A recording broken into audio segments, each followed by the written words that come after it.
Hi everyone, आज हम एक मिड कैप फंड का रिव्यू करने वाले हैं जो कि ऑफर्ड है by HDFC mutual fund house. इस फंड का नाम है HDFC mid cap opportunities fund और ये लॉन्च हुआ था 25 ऑफ जून 2007 में। HDFC mid cap opportunities fund का डायरेक्ट प्लान लॉन्च हुआ था जनवरी 2013 में। ये फंड मैनेज्ड है बाय मिस्टर चिराग सेतालवाद जो कि इस फंड को मैनेज कर रहे हैं सिंस 25 ऑफ जून 2007। इन्होंने इस फंड को इसके इंसेप्शन से ही मैनेज किया हुआ है और इनके पास एक ओवरऑल एक्सपीरियंस ऑफ 26 इयर्स है। HDFC mid cap opportunities fund benchmarked है against Nifty mid cap 150 total return index और इसके डायरेक्ट ऑप्शन का एक टोटल एक्सपेंस रेशियो 0.94% का है।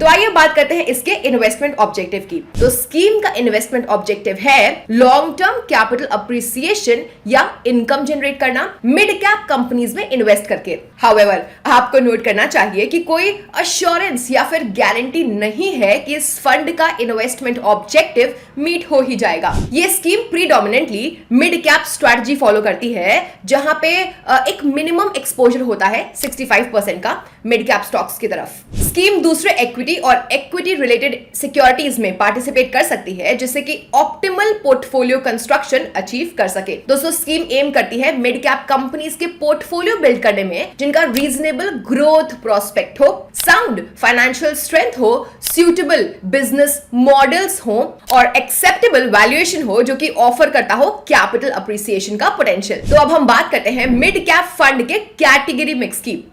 Mid cap funds mainly invest करते हैं मिड साइज्ड कंपनीज के स्टॉक्स में। सेबी रूल्स के हिसाब से मिड कैप फंड्स को अपने असेट्स का मिनिमम 65% इक्विटी और equity linked instruments of mid cap companies में इन्वेस्ट करना ही चाहिए। As of 30th April 2023 fund 93.5% equities में इन्वेस्ट करता है और ये कैश एंड कैश इक्विवेलेंट्स में 6.5% होल्ड करता है। 93.5% ऑफ इक्विटी इन्वेस्टमेंट्स में 22.81% लार्ज कैप स्टॉक्स में, 67.98% मिड कैप और 9.22% स्मॉल कैप स्टॉक्स में है। इसके पोर्टफोलियो के जो स्टॉक्स है ना वो फेयरली कंसिस्टेंट रहे हैं और ये इन्हें लॉन्ग टर्म के लिए होल्ड करता है। मोरओवर, फंड ने हमेशा एडिक्वेट कैश लेवल्स मेंटेन किया ही है एट ऑल टाइम्स जिससे कि ये रिडेम्पशंस को मैनेज कर सके, क्योंकि रिडेम्पशंस के लिए अपने इन्वेस्टमेंट्स को लिक्विडेट करना आइडियल नहीं है। तो आइए अब देखते हैं कि कैसे ओवर टाइम फंड की कैश होल्डिंग्स चेंज होती आई हैं। तो जैसे कि आप चार्ट में देख सकते हैं, फंड एक डिसेंट कैश कंपोनेंट मेंटेन करके चलता है। हाउएवर, मार्केट साइकिल्स के बेसिस पर ये cash allocations over time change होती रहती है। At the end of year 2021 यानी कि दिसंबर 2021 में फंड के पास एक अच्छा खासा कैश कंपोनेंट था 4.88% का। फिर मार्च और जून 2022 में ये कैश एलोकेशन स्लाइटली कम हो गए टू अराउंड 4%, इवन दो उस वक्त पे negative sentiments Indian equity markets की तरफ सराउंड कर रहे थे क्योंकि रशिया यूक्रेन वॉर चल रहा था और उसके बाद के इकोनॉमिक टर्मोइल की वजह से। इसका मतलब है कि फंड इन्वेस्टिंग की तरफ एक एग्रेसिव अप्रोच फॉलो करता आ रहा है। फंड की सिमिलर कैश होल्डिंग्स रही थी अक्टूबर 2022 तक और फिर 2023 के अर्ली में यानी कि जनवरी 2023 में जो कैश एलोकेशन है फंड का वो इंक्रीज होकर के 5.36% चला गया और ये अप्रैल 2023 में अप टू 6.5% चला गया। ये शो करता है कि फंड जो है वो राइट मोमेंट के लिए वेट कर रहा है क्वालिटी स्टॉक्स में इन्वेस्ट करने के लिए। तो चलिए अब फंड का स्नैपशॉट देख लेते हैं। तो जैसे कि आप देख सकते हैं फंड का एसेट अंडर मैनेजमेंट 36,911.62 करोड़ का है। अगर हम एग्जिट लोड की बात करें तो अगर इसे रिडीम या फिर स्विच किया जा रहा है within 1 year from the date of allotment तो ये 1% है। ये बेंचमार्क है against Nifty mid cap 150 total return index. इसका पोर्टफोलियो टर्नओवर रेशियो 13.12% है। इसका सोर्स है HDFC mutual fund fact sheet. यहाँ पे जो पोर्टफोलियो टर्नओवर रेशियो है यानी कि पीटीआर है वो एक ऐसा रेशियो होता है जो कि मेजर करता है the frequency eight which fund managers mutual fund की पोर्टफोलियो होल्डिंग्स को बाय और सेल करते हैं, right. Portfolio turnover ratio HDFC mid cap opportunities fund का 13.12% है ओवर 1 ईयर। ये इंडिकेट करता है कि फंड मैनेजर एक बहुत ही कंजर्वेटिव अप्रोच अडॉप्ट करते हैं पोर्टफोलियो होल्डिंग्स को चेंज करने के लिए। बेसिकली ये एक buy and hold strategy follow करते हैं। तो आइए अब मिड कैप फंड के कैटेगरी की बात कर लेते हैं। दोस्तों, सेबी ने साल 2017 में म्यूचुअल फंड स्कीम्स को कैटेगराइज और डिफाइन किया था। इक्विटी म्यूचुअल फंड स्कीम्स में यूनिफॉर्मिटी को इंश्योर करने के लिए ऐसा नेसेसरी था। लार्ज कैप, मिड कैप और स्मॉल कैप स्टॉक्स को उनके फुल मार्केट कैपिटलाइजेशन के बेसिस पर कैटेगराइज्ड किया गया है। सो मार्केट कैपिटलाइजेशन के बेसिस पर इंडियन स्टॉक एक्सचेंज पर पहली से 100th रैंक वाले लिस्टेड कंपनीज को लार्ज कैप कंपनीज के तौर पर कैटेगराइज किया जाता है। वहीं वो लिस्टेड कंपनीज जो अपने मार्केट कैपिटलाइजेशन के बेसिस पर इंडियन स्टॉक एक्सचेंज पर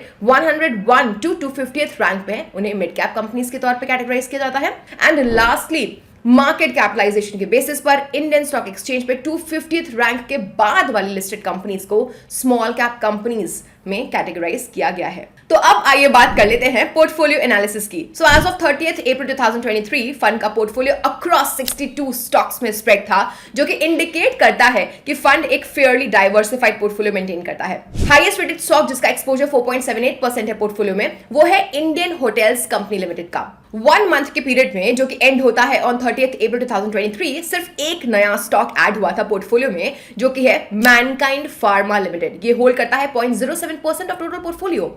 और सिर्फ एक ही स्टॉक है जो कि पोर्टफोलियो से रिमूव भी किया गया है, जो कि है आरती फार्मा लैब्स लिमिटेड। नाउ अब आप स्क्रीन पे टॉप 10 स्टॉक्स देख सकते हैं पोर्टफोलियो में of HDFC mid cap opportunities fund. Guys ये data as of 30th April 2023 है। तो अगर आप इस टेबल पे नजर डालें, ये इंडिकेट करता है कि फंड पोर्टफोलियो में बहुत ही स्मॉल चेंज हुआ है स्टॉक होल्डिंग परसेंटेज में प्रीवियस 6 मंथ्स के दौरान। लॉन्ग टर्म में पोर्टफोलियो स्टॉक्स होल्ड करने में कंसिस्टेंसी रही है। फंड मैनेजर इस पोर्टफोलियो को अपडेट करते हैं, लेकिन अपने पीयर्स के कंपैरिजन में एक साल में इसने लेस फ्रीक्वेंटली अपडेशन किया हुआ है। अब आप फंड का इंडस्ट्री एलोकेशन डेटा देख सकते हैं। So fund manager different sectors और डिफरेंट इंडस्ट्रीज को एनालाइज करते हैं, ये आइडेंटिफाई करने के लिए कि कब पोर्टफोलियो को रीबैलेंस करने की आखिरकार नीड है। वो पोटेंशियल अपॉर्चुनिटीज और रिस्क आइडेंटिफाई करते हैं एक पर्टिकुलर सेक्टर में, और अगर रिक्वायर्ड होता है तो एलोकेशन को चेंज करते हैं। एज ऑफ अप्रैल 2023 फंड अपने पोर्टफोलियो का हाईएस्ट पोर्शन एलोकेट करता है towards financial sector, auto components, banking sector, industrial products और एरोस्पेस एंड डिफेंस में। अगर हम फंड के सेक्टर वाइज एलोकेशन की बात करें पास्ट ईयर में, तो टॉप सेक्टर्स थे auto components, finance, aerospace and defence, chemicals and petrochemicals and consumer durables. अब आप स्क्रीन पे ओवरऑल इंडस्ट्री एलोकेशन देख सकते हैं as of April 2022। Banking sector और इंडस्ट्रियल प्रोडक्ट्स टॉप 5 सेक्टर्स का पार्ट नहीं थे अप्रैल 2022 में। हाउएवर इन्होंने अपनी जगह बना ली थी अप्रैल 2023 में टॉप 5 सेक्टर्स में। फाइनेंस, ऑटो कंपोनेंट्स और एरोस्पेस एंड डिफेंस अप्रैल 2022 और अप्रैल 2023 में टॉप 5 सेक्टर्स के पार्ट थे। आइए अब स्कीम रिस्कोमीटर की बात कर लेते हैं। तो जैसे कि आप इमेज में देख सकते हैं, HDFC mid cap opportunities fund classified है as a very high risk fund, क्योंकि ये मेनली इन्वेस्ट करता है मिड कैप स्टॉक्स में जो कि हाईली वॉलेटाइल होते हैं। ये सिग्निफिकेंट रिटर्न्स प्रोवाइड कर सकते हैं, लेकिन एक बहुत ही high risk of loss of capital पे। ये कैटेगराइज्ड है एज रिस्की स्कीम रिस्कोमीटर पे भी और तो और बेंचमार्क रिस्कोमीटर पे भी। अगर इस फंड में लॉन्गर पीरियड के लिए इन्वेस्टेड रहा जाए तो ये रिस्क रिड्यूस करने में, मिटिगेट करने में हेल्प कर सकता है कुछ एक्सटेंट तक, क्योंकि मार्केट्स में जो शॉर्ट टर्म वोलेटिलिटी होती है उसका इंपैक्ट कम हो जाएगा। गाइस अब हम परफॉर्मेंस एनालिसिस की बात करने वाले हैं। सो अगर आपने HDFC mid cap opportunities fund direct plan growth में 1 लाख रुपए इन्वेस्ट किए होते इसके इंसेप्शन से, यानी कि जनवरी 2023 से, तो आपको अराउंड 5.82 लाख रुपीस मिल गए होते। इस स्कीम का परफॉर्मेंस इसके इंसेप्शन से, यानी कि बिगिनिंग से ही काफी अच्छा रहा है। इसने एक 19.27% के एनुअलाइज्ड रिटर्न प्रोवाइड किया है। पिछले 3 साल में फंड ने एक एनुअलाइज्ड रिटर्न ऑफ 38.51% जनरेट करके दिया है। ये बहुत ही अच्छा रिटर्न है उन इन्वेस्टर्स के लिए जो कि लॉन्ग टर्म वेल्थ क्रिएशन सीख कर रहे हो। तो हम कह सकते हैं कि जो फंड के रिटर्न्स है ना, उन्होंने स्कीम में इन्वॉल्व्ड रिस्क को जस्टिफाई कर दिया है। नाउ स्कीम के स्टैंडअलोन परफॉर्मेंस को देखने के साथ साथ चलिए इसके परफॉर्मेंस को इसके बेंचमार्क के अगेंस्ट भी देख लेते हैं। सो यहाँ पे हम देख सकते हैं कि HDFC mid cap opportunities fund ने अपने बेंचमार्क को शॉर्ट रन और लॉन्ग रन दोनों में ही आउट परफॉर्म कर दिया है। अगर हम 1 ईयर के रिटर्न्स को चेक करें तो फंड ने एक CAGR ऑफ 12.9% जनरेट करके दिया है अपने बेंचमार्क के अगेंस्ट, यानी कि Nifty mid cap 150 total return index के अगेंस्ट अगेंस्ट जिसने सिर्फ 7.44% ही दिया है। सिमिलरली फंड ने एक CAGR ऑफ 19.42% जनरेट करके दिया है पिछले 10 साल में अपने बेंचमार्क के अगेंस्ट जिसने दिया है 18.5%। मोरओवर फंड ने एक CAGR ऑफ 15.93% जनरेट करके दिया है इसके इंसेप्शन से अपने बेंचमार्क के अगेंस्ट जिसने सिर्फ 13.44% का CAGR दिया हुआ है, जो कि शो करता है कि इसने लॉन्ग टर्म में अच्छा परफॉर्म किया है। However, ये जो फंड है ये over 3 year and 5 year time frame में अपने बेंचमार्क को बीट करने में फेल हो चुका है। जब मार्केट रिटर्न्स की बात आती है, यानी कि जो निफ्टी 50 टोटल रिटर्न इंडेक्स द्वारा रिप्रेजेंटेड है, तब फंड ने मार्केट को बीट किया है ओवर 1, 3, 10 ईयर्स और इसके इंसेप्शन से। However, ये मार्केट को over a 5 year time frame beat करने में फेल हो चुका है। तो आइए अब देखते हैं कि फंड ने अपने पीयर्स के कंपैरिजन में कैसा परफॉर्म किया हुआ है। ये डेटा एज ऑफ 26 मई 2023 है। तो अगर हम फंड के परफॉर्मेंस को उसके पीयर्स के साथ कंपेयर करें तो हम देख सकते हैं कि स्कीम जो है वो over short and long term में अपने पीयर्स को आउट परफॉर्म करने में एबल रही है। अगर हम रैंकिंग्स को कंपेयर करें तो जो फंड है वो एक टॉप क्वार्टाइल परफॉर्मर रहा है और ये रैंक्ड है नंबर 2 1 ईयर के पीरियड में और नंबर 5 3 ईयर के पीरियड में। हाउएवर ये जो रैंकिंग है ये ओवर 5 ईयर पीरियड ड्रॉप होकर के 12 पे आ गई है, क्योंकि ये इस टाइम फ्रेम में बोथ बेंचमार्क और मार्केट को बीट करने में फेल हो चुका था। तो हम कह सकते हैं कि फंड जो है ये फेयरली कंसिस्टेंट रहा है short term and long term में जब इसे पीयर्स से कंपेयर किया जाए तो। गाइस अब हम क्रिटिकल रेशियोज की बात करेंगे।